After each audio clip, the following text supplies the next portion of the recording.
abro o programa de hoje fazendo um breve comentário sobre a prisão do jornalista Pimenta Neves, que depois de matar com tiros nas costas a também jornalista, ex-namorada dele, ficou 11 anos solto.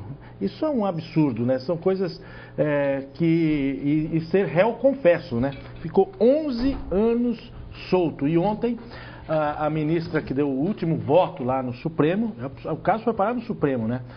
Disse o seguinte: como um homem que matou a mulher com tiros nas costas, réu confesso, fica 11 anos solto? A resposta é muito fácil. Ele é rico, ele tinha muito dinheiro, muito poder, muita influência. Porque se fosse um pobrezinho, um ladrão de galinhas, estava preso. Se acontecesse há 11 anos, ia demorar 11 anos para ir para a primeira audiência, se bobear. Como deve ter casos desses por aí, né? Infelizmente. Bom, os nossos entrevistados de hoje, teremos aqui Edson Carlos, presidente do Instituto Trata Brasil, vem falar sobre saneamento básico, que é tema de um seminário importantíssimo que acontece hoje em Vitória, com apoio do Espírito Santo em Ação. Vou receber aqui Graça Loureiro, líder estadual do movimento antimanicomial, vem falar sobre essa que é uma luta muito interessante. O período em que se recomenda que as pessoas sejam levadas a manicômios, se depender desse movimento, deve ficar para o passado.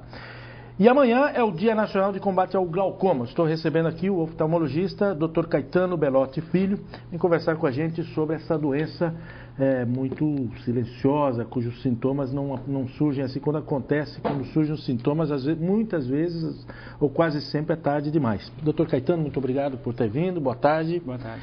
Quer dizer, essa é o que é o glaucoma? Olha, o glaucoma, ele é uma doença crônica e, como você mesmo disse, a grande característica é que ela é uma doença insidiosa. Ela é uma doença que vai começando lentamente e vai danificando o nervo óptico de uma maneira muito lenta, porém progressiva. De forma que o paciente, na maioria das vezes, não apresenta sintoma.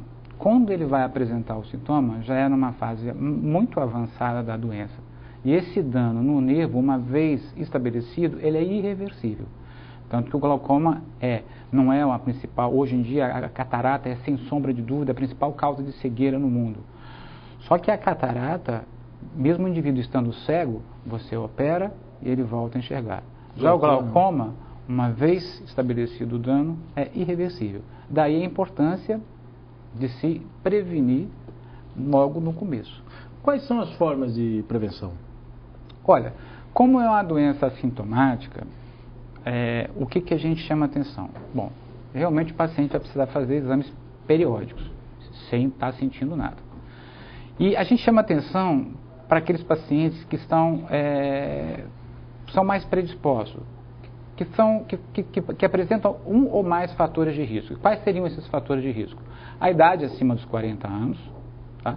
O paciente da raça negra, o paciente diabético, o paciente míope e, entre outros, seria um desses fatores. Se o indivíduo tem um ou desses fatores, e não esquecendo também a história familiar positiva, que é um fator importante, ele deve estar atento e periodicamente fazer exame de vista com o seu oftalmologista. Porque se ele for esperar aparecer algum sintoma... Quase sempre é tarde demais, né? É tarde demais. E na maioria das vezes que o paciente chega no consultório preocupado, estou aqui porque eu estou sentindo isso aqui, uma pressão aqui, eu estou sentindo meu olho piscar e eu estou com medo de glaucoma. Quase nunca tem essa correlação. Ah, não? Não tem. O paciente às vezes vai com medo do glaucoma, ele começa a sentir alguma coisa, acha que aquilo pode ser glaucoma, a pressão do olho elevada, mas quase nunca é nada. Porque o glaucoma, na maioria das vezes, ele é silencioso. Quer dizer, não tem dor, não tem aquela coisa que parece que tem uma areia. Não tem dor. A perda de visão é progressiva e muito lenta e vai da periferia do campo visual periférico para atingir o centro. Então, como isso vai perdendo muito lentamente, o paciente não se apercebe mesmo. Exceção feita ao glaucoma agudo, que é uma forma menos comum da doença, que o indivíduo tem uma dor muito forte, que irradia para a cabeça, chega a fazer náuseas e a visão embaça de uma maneira súbita. Mas aí ele não vai ter dúvida de procurar o médico nesses casos. O médico, no caso, para exames oftalmológicos, deve ser procurado com que frequência? Independentemente de glaucoma, o senhor recomenda o quê? Olha, hoje em dia é o seguinte, a criancinha nasceu, já nos primeiros dias de vida, está se recomendando fazer aquele teste de olhinho.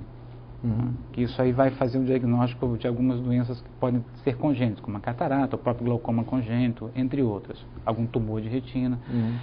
Feito esse exame, e estando tudo bem, aí obrigatoriamente, aos 3 anos tem que estar fazendo um exame. Antes disso, pode ser necessário, se a mãe notar algum sintoma, algum sinal diferente. Sempre que tiver alguma dúvida, deve-se procurar o oftalmologista. Numa idade já jovem, adulta, se o paciente é portador de alguma doença, às vezes anualmente. Se ele não tem nenhuma doença, e se ele ainda é um paciente jovem, pode ser feito a cada 2 anos, ou até um espaço maior, se ele de fato não tem nada, né? Agora, voltando à questão do glaucoma, o senhor falou que é mais frequente em pessoas com que perfil mesmo? Não, olha, tem alguns fatores de risco para o glaucoma. A raça negra, pacientes acima de 40 anos, pacientes míopes, pacientes diabéticos, é mais comum, são mais frequentes, são os fatores de risco. Né? E quando tem história na família de glaucoma. Perfeitamente. Doutor Caetano, muito obrigado pela presença e pelas dicas. Eu que agradeço.